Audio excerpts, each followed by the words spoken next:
Namaskar, my name is Gajendra Das Sharma and you are watching English, and in this video we are going to explain the poem The Schoolboy composed by William Blake. It was published in 1789 in Songs of Experience and later on it was added to Songs of Innocence, which made it a complete collection called Songs of Innocence and Experience and Songs of Experience, showing it is the archaic use showing the two states of human soul. So it was first published in Songs of Experience and then it was later on added to Songs of Innocence, and then this was completely known as Songs of Innocence and Songs of Experience, showing the two contrary sides of human soul. Now let's talk about the title itself. As it says, The Schoolboy. So it is about the state of mind of a school going child. यहाँ पे आपको एक special चीज मिलेगी कि William Blake अपनी जो philosophy है उनकी, अपनी जो एक आइडियोलॉजी है, अपनी एक ओपिनियंस जो है स्कूल और स्कूल लर्निंग या रोट लर्निंग उसके बारे में, and in what way he wants the children to grow and to learn. William Blake के बारे में आप जैसे जानते हो, he is a romantic poet. He belongs to the pre-romantic age, so he is a bridge between the neoclassical and romantic age. So he also favors the natural surrounding as the befitting or the most appropriate surrounding for the development of a child. उनको क्या लगता है कि एक child जो है वो naturally grow करना चाहिए. एक आर्टिफिशियल अगर उसको एटमॉस्फेयर दिया जाए पढ़ने के लिए, सो he will feel somewhat chained, he would feel restricted, his energy, his qualities, his innocence will be affected. तो जो कैरेक्टरिस्टिक्स हैं, जो क्वालिटीज हैं, वो शायद उतने बेहतर ढंग से ग्रो ना कर पाए.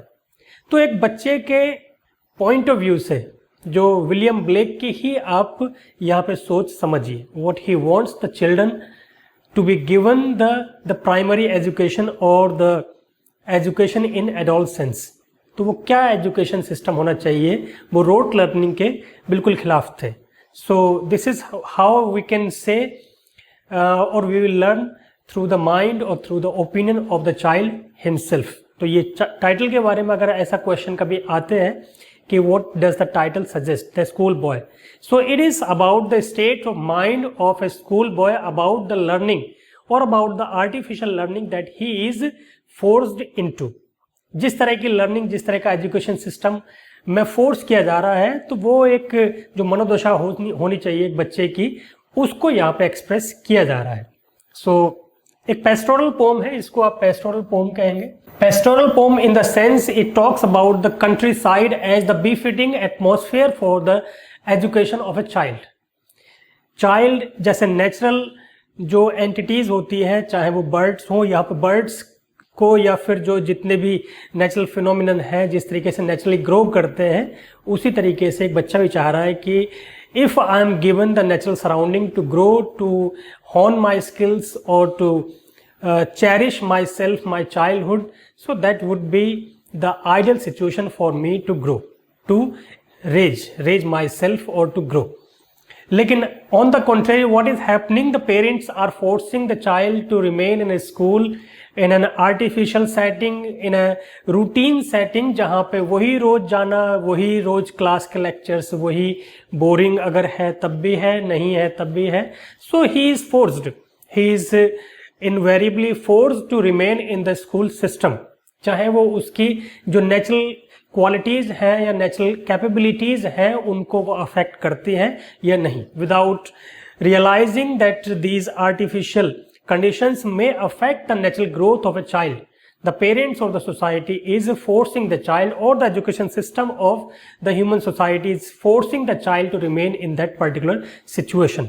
एक बच्चा क्या चाह रहा है, आप ये देखिए. I love to rise in a summer morn when the birds sing on every tree. The distant huntsman winds his horn and the skylark sings with me. Oh, what sweet company. So he longs for that sweet company. Company means the company of natural objects in natural surrounding. Just like the birds sing. He wants to grow with the songs of the birds. He wants to grow in a natural surrounding when in the morning the huntsmen go and then they blow their pipe in order to raise or wake up the natural birds or animals. तो वो जो एक natural surrounding होनी चाहिए उसी में उसको भी फ्री छोड़ देना चाहिए ग्रो करने के लिए. तो काश अगर ऐसा होता. I love to rise. Rise means wake up. When I want to wake up, so I don't want to wake up in my house and then get ready for the school, go in the school, sit on my bench continuously and have all the lectures by the teachers one after another in a very repetitive way. No natural instinctive quality is there. जो एक natural तरीके से learning हो सकती थी, what ever he feels like doing he is let do. तो वो चीज़ यहाँ पर नहीं है. He is doing what he is told. एक बच्चे को सिर्फ जो बताया जा रहा है वो उसको करना पड़ रहा है, even if he does not feel like doing it. तो वो यहाँ पे यही फील कर रहा है कि काश ऐसा होता कि if I wake up in a summer morn. Summer morn means in a western countries आप जो समर मॉर्न होती है वो that is the most beautiful morning ever. तो summer morn when the birds sing on every tree. So with the chopping of the birds that could be the ideal situation for me to wake up and start my day with the songs of the birds. यहाँ पर bird से एक continuous analogy आपको मिलेगी, comparison मिलेगी. अपने आप को वो बर्ड्स की तरह फ्री देखना चाह रहा है. Birds are free. When they wake up in the morning, they wake up with the songs in their mouth, and then they sing happily. So the chirping is instinctive and happy expression of their state. On the contrary, the state of child is very much monotonous. तो वो बड़ी boring type की situation है उस बच्चे के लिए जो कि वो नहीं चाहता. एक ऐसी नेचुरल सराउंडिंग चाहता है जहां पर कि नेचुरल एक एटमॉस्फेयर ग्रो करने के लिए. And the skylark sings. यहां पे आपको बर्ड्स मिलेंगी जो सॉन्ग बर्ड्स हैं.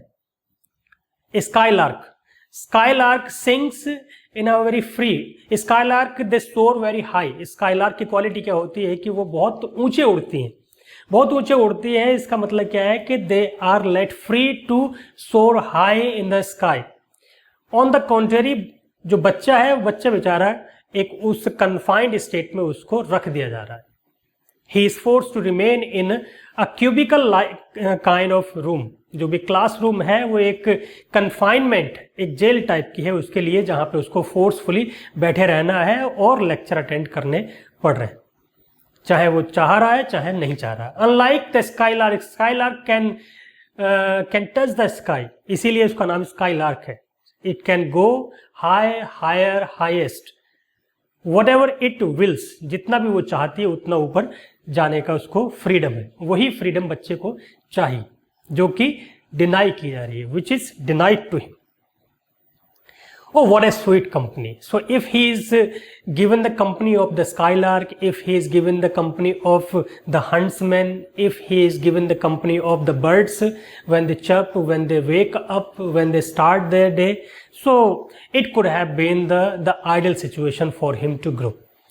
Alas, it is not. But to go to school in a summer morn, or it drives all joy away. Under a cruel eye outward, the little ones spend the day. Now you can have a contrasting situation between the first stanza and the second stanza. जहाँ पहले stanza में वो एक natural surrounding की बात कर रहा था जो उसके लिए एक आइडियल सिचुएशन थी ग्रो करने के लिए, अपना दिन स्टार्ट करने के लिए. वहीं दूसरी तरफ जो सेकंड स्टैंजा है वो उसकी एक्चुअल स्टेट ऑफ माइंड को या एक्चुअल स्टेट को प्रेजेंट कर रहा है. What he wants is or has been expressed in the first stanza, and what he is in reality वो second stanza में. लेकिन क्या है, he is also starting his summer morn, he is also waking in the same summer morn, but he finds himself in the school. He finds when he wakes up, gets ready and attends the school, goes to the school, he finds the wasting of his summer morn. जो summer morning जो एक fruitful तरीके से उसको cherish करने के लिए मौका मिल सकता था, वो क्या है यहाँ पर, वेस्टफुल हो रही। He has to attend the class, oh it drives all joy away.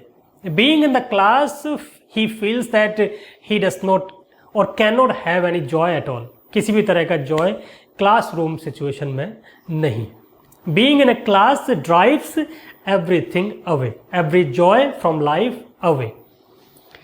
Under a cruel eye could be the watching eye of a teacher. बात स्कूल सिस्टम की है, टीचर को सारा ब्लेम दे दिया जाता है अनफॉर्चुनेटली, यहाँ पर यही है।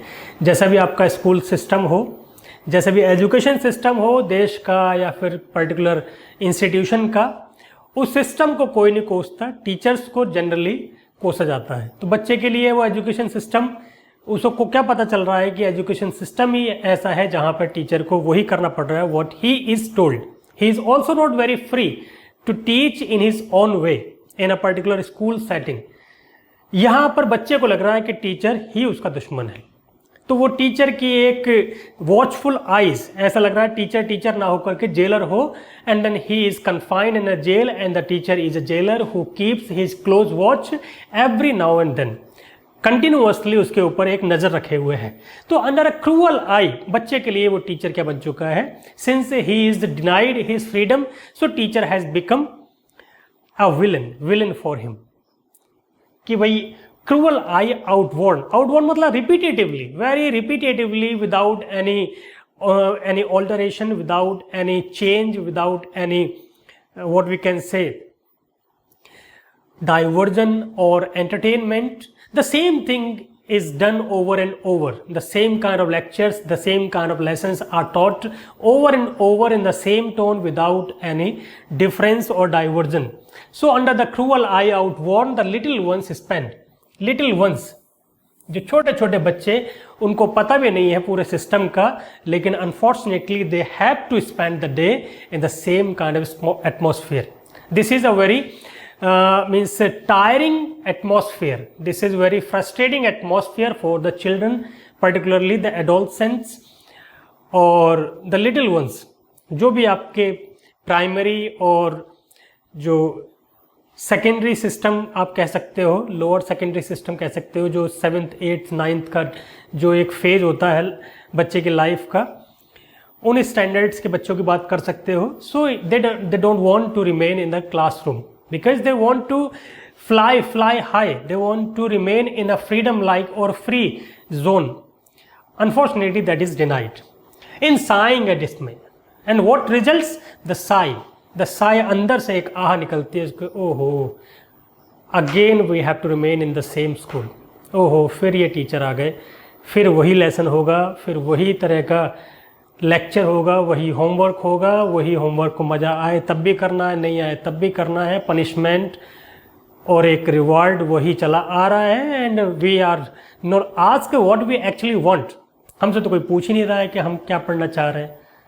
पढ़ना क्या चाह रहे हैं? हम तो उड़ना चाह रहे हैं, पक्षियों की तरह आसमान में ऊंचे उड़ना चाह रहे हैं और अपनी जितनी भी अंदर की हसरत हो सकती है उनको फुलफिल करना चाह रहे हैं. But nobody aspects, nobody accepts, nobody permits, neither society nor the school system nor the education system nor the parents.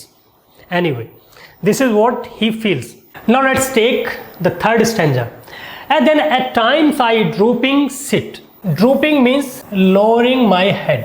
आपने बच्चों को देखा होगा when they don't take interest in the lecture and if they don't want to or they are not allowed to create any nuisance in the class, तो वो head down करके उनको बिठा दिया जाता है. जो मिशीवियस टाइप के बच्चे होते हैं जिनका मन नहीं लग रहा होता है तो वो उनको हेड डाउन करके बिठा लिया जाता है. शायद ये बच्चा भी वही है जो बैक बेंचर्स होते हैं जनरली, या जो बच्चों का जिनका मन ना लगता हो. वहाँ पे ये है कि 40 स्टूडेंट्स है, 35 स्टूडेंट्स है या 50 स्टूडेंट्स है, जो भी है उन सबको एक ही तरह की एजुकेशन थोपी जा रही है, चाहे उनको मज़ा आ रहा है या नहीं आ रहा है. और same kind of result is expected from all of them. On the top of that, जो फेलियर ऑफ सिस्टम ये है कि उन सारे बच्चों से एक ही तरह की सोच, एक ही तरह का रिजल्ट, एक ही तरह का रिस्पॉन्स एक्सपेक्ट किया जा रहा है, whether all of them like in the same way और नॉट. तो जो बेचारे नहीं पसंद करते, या तो वो दे रिजल्ट इन क्रिएटिंग दिस और दैट एक्टिविटीज़ जो कि टीचर को पसंद नहीं आती, इसलिए उनको कहा जाता है कि you keep sitting lowering your head down करके बैठे रहिए। तो वही बच्चे हैं, ये उसी टाइप का बच्चा शायद लग रहा है जिसको बिल्कुल मज़ा नहीं आ रहा है क्लास में क्या चल रहा है। मास्टर साहब आ रहे हैं और वो पता नहीं क्या कह रहे हैं, वो ऊपर से आ जा रहा है, क्लियर ऑल क्लियर हो जा रहा है वो, और if I try to say something I am not allowed. So उससे बेहतर है कि हेड डाउन करके बैठे रहिए। कहाँ वो ऊंचे उड़ने की बात कर रहा था आसमान में, कहाँ उसको सर झुका करके, नज़रें झुका करके नीचे बैठना पड़ रहा है। See the contrast. So drooping sit and spend many an anxious hour. Many an anxious hour, anxious मतलब क्या है कि वो जो स्ट्रेसफुल सिचुएशन है, जो भी 9 to 2 या जो भी टाइमिंग है स्कूल की, वो सारे जो पीरियड्स हैं, सारी जो क्लासेस हैं, वो बड़ा एंक्शस और बड़ा स्ट्रेसफुल सिचुएशन है उस बच्चे के लिए। जैसे तैसे वो मैनेज कर रहा है। एक टीचर गए, दूसरे टीचर आए, दूसरे गए, तीसरे आए, और उसमें से कुछ हो सकता है कि अनफीलिंग टाइप के टीचर्स हो, उनमें से कुछ हो सकता है एंटरटेनिंग टाइप ऑफ टीचर्स हो, उसमें कुछ फ्रेंडली हो, कुछ टिपिकल टीचर्स हो। हर किसी को बच्चा बेचारा झेल रहा है। बड़ी स्ट्रेसफुल सिचुएशन है। वो काउंट कर रही, सिंपली काउंटिंग द टाइम के यार कैसे कैसे ये टाइम गुजरे, निपटे और फिर घर पे जाए। घर पे जाएंगे इस उम्मीद में कि कुछ फ्रीडम मिलेगी। घर पे फिर वही, school does not leave the child behind even at home. घर पे एक वर्चुअल स्कूल खुल जाता है। घर पे जाओ, वही फिर बैग चेंज करो और फिर होमवर्क करने बैठ जाओ। होमवर्क करने के बाद में पेरेंट्स को लगता है कि भाई ट्यूशन भी बहुत ज़रूरी है, तो ट्यूशन जाओ, ट्यूशन का होमवर्क करो। और फिर आजकल तो वही है कि आउटडोर गेम्स का मतलब ख़त्म है, जो कि ये चाह रहे थे अंदर। विलियम ब्लेक को तब लग रहा था, आज के ज़माने में विलियम ब्लेक होते तो पता नहीं क्या आत्महत्या कर लेते, क्योंकि यहाँ पे आउटडोर गेम्स या फिर नेचर और नेचुरल सराउंडिंग में रहने का तो जैसे मतलब इट हैज़ गॉट एक्सटिंक्ट, ख़त्म ही हो चुका है, विलुप्त हो चुका है ये चीज़। तो if at all the children are given freedom और दे टेक द फ्रीडम, तो वो मोबाइल्स में या फिर इलेक्ट्रॉनिक गैजेट्स में या इंडोर जो एक्टिविटीज़ हैं उन्हीं में ही। They are hardly given any chance nor are there, हालांकि दी भी नहीं जा रही है और है भी नहीं। अब इस तरह के अगर सिटीज़ की बात करोगे तो कहाँ नेचुरल सराउंडिंग्स वहाँ पे बची हैं। तो जिस उम्मीद के साथ जा रहा है या सोच रहा है वो टाइम काट रहा है, अनफॉर्चुनेटली वो घर पर भी ऐसा है ही नहीं। So anxious hour, many anxious hours are spent daily without any change. रोज वही सिस्टम है। Nor in my book can I take delight. Books have failed to entertain him. Books में मज़ा नहीं आ रहा उसको।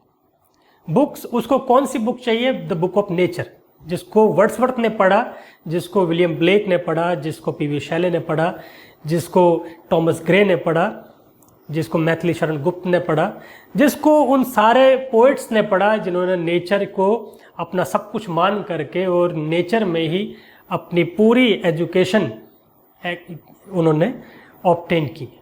वो यहाँ पे उसको चाहिए। इसलिए books can not delight him, entertain him, divert him.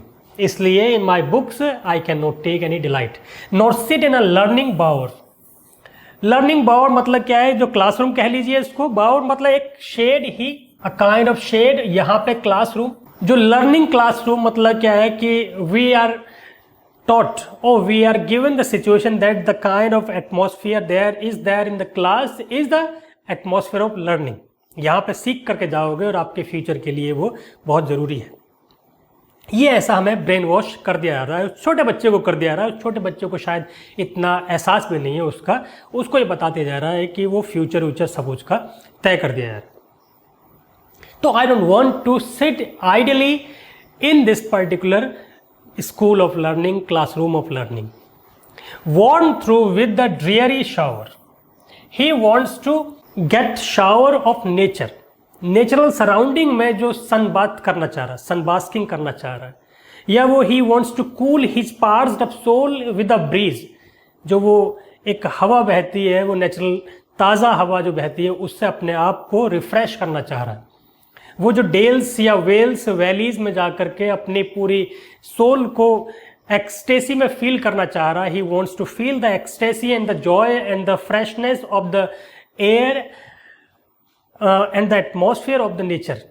चाहे वो घाटी में जा करके, चाहे वो पहाड़ पे जा करके, हिल साइड में जा करके, कंट्री साइड में जा करके, खेत खलियान की तरफ जा करके उस चीज़ को फील करना चाह रहा है। He wants to feel the cool breeze, he wants to feel the wells, he wants to feel the valleys, he wants to feel the height of that hillside, he wants to feel the crackling sound of that stream, झरने की आवाज़ को feel करना चाह रहा है, हवा को फील करना चाह रहा है, hissing sound of the breeze he wants to feel, he wants to learn everything from there।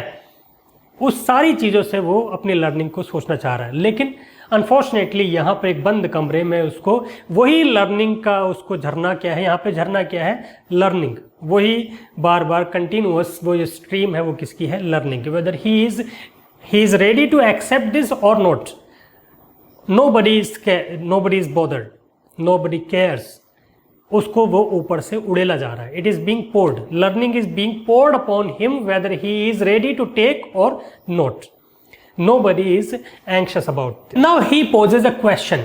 The child is posing a question to the society and the parents particularly, कि आप ये समझ लीजिए through the analogy of a bird, कि आप ऐसा समझ लीजिए कि एक छोटे से एक नन्ही सी चिड़िया जो होती है, उसके लिए अगर नेचुरल सराउंडिंग आप तय करो ग्रो करने के लिए, तो एक तो नेचुरल सराउंडिंग में आप उसको भेजिए और दूसरा कहाँ भेजिए उसको, एक केज्ड, तो एक केज्ड अपब्रिंगिंग और एक natural upbringing. If you understand this quite easily you can understand और you ought to understand to our upbringing also.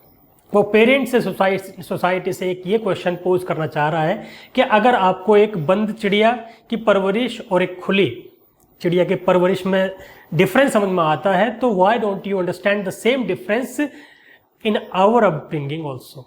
We are blossoming, we are in a blossoming state. हम grown up थोड़ी हुए हैं, अभी इतने mature थोड़ी हुए हैं, छोटे छोटे बच्चे ही हैं, लेकिन हमें एक केस्ड सिचुएशन में रखा जा रहा है। अब उस केस्ड सिचुएशन में how far we can learn, और उस लर्निंग का मतलब भी क्या होगा।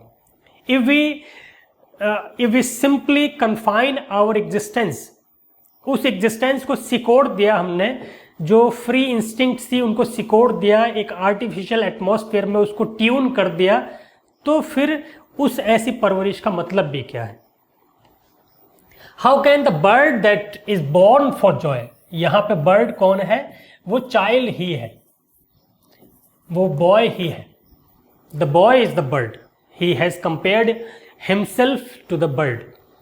सो the metaphor of bird is very much there in all the stanzas. Bird that is born for joy, मतलब we children are born for joy, delight, and then you are killing that delight. You are depriving us from that delight, that natural joys for which we are born. Sit in a cage and sing. एक चिड़िया को देखिए, आप एक bird को देखिए. If you are making a bird to remain in a cage and then sing, what kind of song it will sing? पिंजरे में बंद करके आप उससे एक्सपेक्ट करो कि अब गाओ ओ टू द नाइटिंगेल वाला. If John Keats had heard the song of the nightingale that was in a cage, so what kind of song it would have been. इस तरह की जितनी भी पोम्स हैं या फिर लिरिक्स हैं जो कि नाइटिंगेल्स या फिर सॉन्ग वर्ड्स जो होती हैं, सॉन्ग बर्ड्स, उनके ऊपर बनाए हुए हैं. All these song birds are naturally free. वो नेचुरली फ्री हैं, उन्हीं को इमेजिन करके उस सॉन्ग को चेरिश किया है पोएट्स ने. तो अब यहाँ पे कह रहा है कि अगर आप इमेजिन करके देखिए, if you are just making a bird in a cage, forcing a bird to remain in a cage and then you are forcing again to sing, किस तरह का सॉन्ग होगा? वो उसके दुख एक्सप्रेस करेगी, वो उस जेल लाइक सिचुएशन जो है उसको एक्सप्रेस करेगी. वो जॉय को एक्सप्रेस नहीं कर सकती, उस जॉय को एक्सप्रेस शायद नहीं कर पाएगी वो. Similar is the condition with us. If you expect us to express our delight, our joy that we take naturally, और आपने हमें क्या कन्फाइन कर दिया है. So how come can you expect us to express our joy which you have prevented us? उस joy जिसको कि आपने खत्म कर दिया है, वो कहाँ से हम फिर एक्सप्रेस कर पाएंगे? So sit in a cage and sing, how can a child when fears annoy? अब दूसरा अपने आप को दोबारा से ले लिया उसने, और what can you expect from a child who has been forced to remain in a fears? और वो जो फियर्स है वो उसको इरिटेट करते हैं। फियर मतलब किस तरह का? जो क्लासरूम अटेंड करने का, लेक्चर अटेंड करने का, और होमवर्क कंप्लीट करने का, और बहुत सारी जो ड्यूटीज़ हैं जो उसके लिए प्रिस्क्राइब कर दी गई हैं, चाहे वो स्कूल में चाहे वो घर में, उन सारी ड्यूटीज़ को पूरा न करने का और उसका पनिशमेंट का जो फियर है, he lives in a constant fear. So उस फियर लाइक सिचुएशन में वो क्या फील करेगा? क्या एक्सपेक्ट करोगे आप उससे? So how can a child when fears annoy but droop his tender wing? तो वो बर्ड की तरह क्या होगा?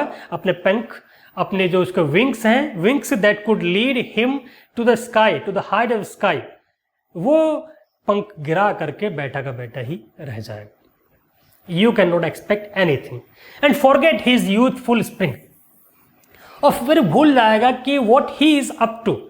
जो नेचुरली ग्रोथ हो सकती थी उसकी एक बेहतर एटमॉस्फेयर में, कम से कम उस एज में, बच्चे को अगर बचपन में आपने उस बचपन को एंजॉय नहीं करने दिया, so he can never have enjoy that childhood again, because childhood can never be revoked in the life after that. एक टाइम के बाद में he is also given so many worldly affairs and duties and responsibilities, and he will deliberately he will forget all the joys of the childhood. आपने उस बचपन में उस बचपन को उसको चेरिश नहीं करने दिया, और फिर आप एक्सपेक्ट करते हो कि लिव लाइक और enjoy the life like a child. ये बड़ी डाइकोटमी है, ये बड़ी एक कंट्रास्टिंग सिचुएशन है। फिर पूरी जिंदगी बीत जाती है और फिर वो चीज़ नहीं आ पाती जो उसको आनी चाहिए। तो at least he could have those moments to cherish in the difficult time, कि कम से कम उसके पास वो बचपन तो हो जिसको कि वो आगे चल के चेरिश तो कर सके, याद करके ही खुश हो जाए। Because after certain age he will come in a very complicate web of complications और डिफिकल्टीज ऑफ लाइफ। जो इंसेसेंट सफरिंग्स, इंसेसेंट स्ट्रगल ही उसके लाइफ में होगा, तो उससे पहले बेहतर होगा कि कुछ उसको एंजॉय करने के लिए दिया जाए। आपने वो थोड़ा सा 2-4 साल का हुआ नहीं है और आपने उसके ऊपर बजाय उसको फ्री करने का 50 तरह के रिस्पॉन्सिबिलिटीज थोप दी हैं। So he will forget his youthful springs. यहाँ पे एक अपील है उन सारे पेरेंट्स से, O father and mother, if birds are nipped, birds जो कलियां होती हैं, birds if they are plugged, nipped मतलब प्लग्ड बिफोर दे ब्लॉसम, अगर वो जो कलियां हैं वो ब्लॉसम करने से पहले उनको आप तोड़ लोगे तो क्या एक्सपेक्ट करोगे? After they are detached from the natural surrounding, those birds can not blossom.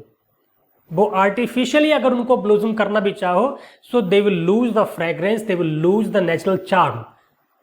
उन आप फ्लावर्स को घर पे रख के कोशिश करिए, आर्टिफिशियल सराउंडिंग में उनको ब्लॉसम करने के लिए दीजिए, और आपको पता चल जाएगा कि the birds that were on the tree and then they blossomed, what kind of charm, what kind of delicacy, what kind of fragrance they had, and then the birds that you have plucked from the tree and then you are growing or making them blossom in an artificial surrounding, so they will be devoid of fragrance, they will be devoid of charm, they will be devoid of the luster, the natural luster, वो उस पे होगा ही नहीं उनके लिए।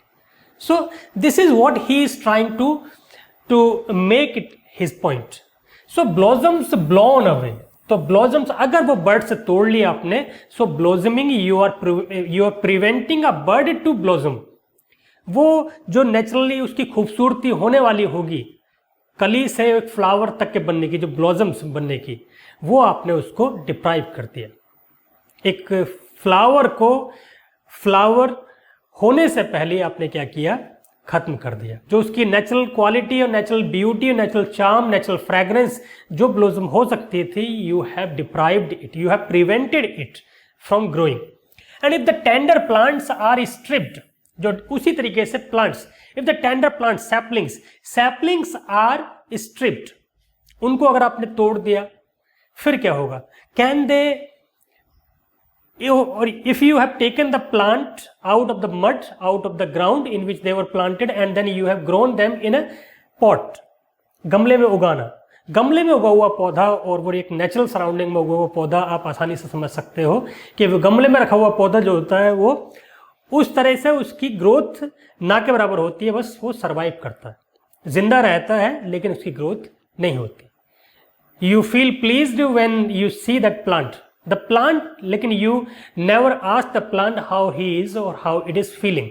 You have curtailed its growth. आपने उसकी growth को समेट दिया उस पॉट में, जहां पे उसकी जड़ें बिल्कुल फूल मतलब फैल सकती थी और दुनिया का नरिशमेंट ले सकती थी और ऊपर उठ सकती थी, एक बड़ा बेहतर जो ट्री बन सकता था फ्लावर्स और फ्रूट से लदा हुआ, उसको आपने कर्टेल कर दिया सिर्फ अपनी उस खुशी की खातिर। आपको लग रहा है कि वो रखे हुए पौधे जो गमले में आपको बड़ी मन की शांति दे रहे हैं, लेकिन ask that plant, you can understand easily how it is feeling. The same thing is with the children.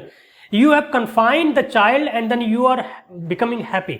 उसके मार्क्स देख करके आप हैप्पी फील कर रहे हो, उससे आप एक्सपेक्ट कर रहे हो, उसको बिल्कुल बंदर बना रखा है कि अब ये कहे, अब ये कहे, पोम सुना दे रहा है या बर्ड सुना दे रहा है, तो you are feeling happy and you are boasting this in a society कि हमारा बच्चा देखो ऐसा करता, हमारा बच्चा ये करता है।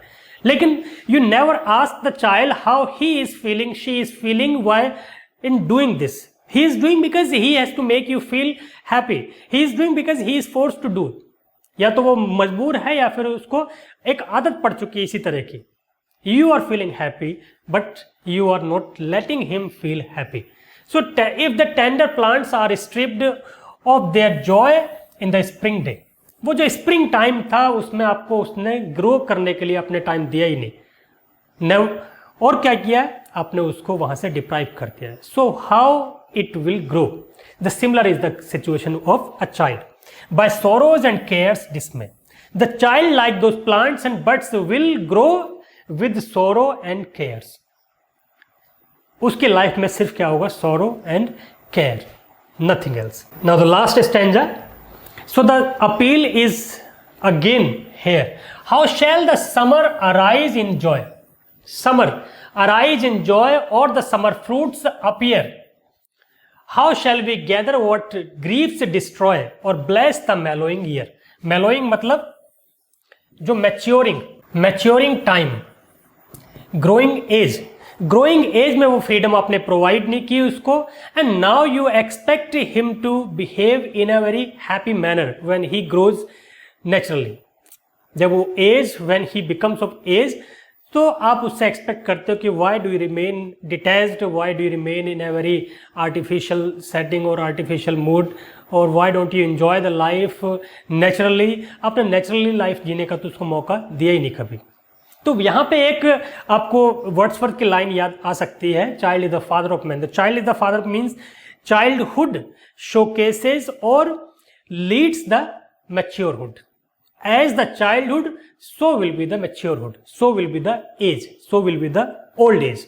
Childhood अगर बहुत अच्छा होगा तो उसकी mature age या उसकी old age उतनी ही बेहतर होगी।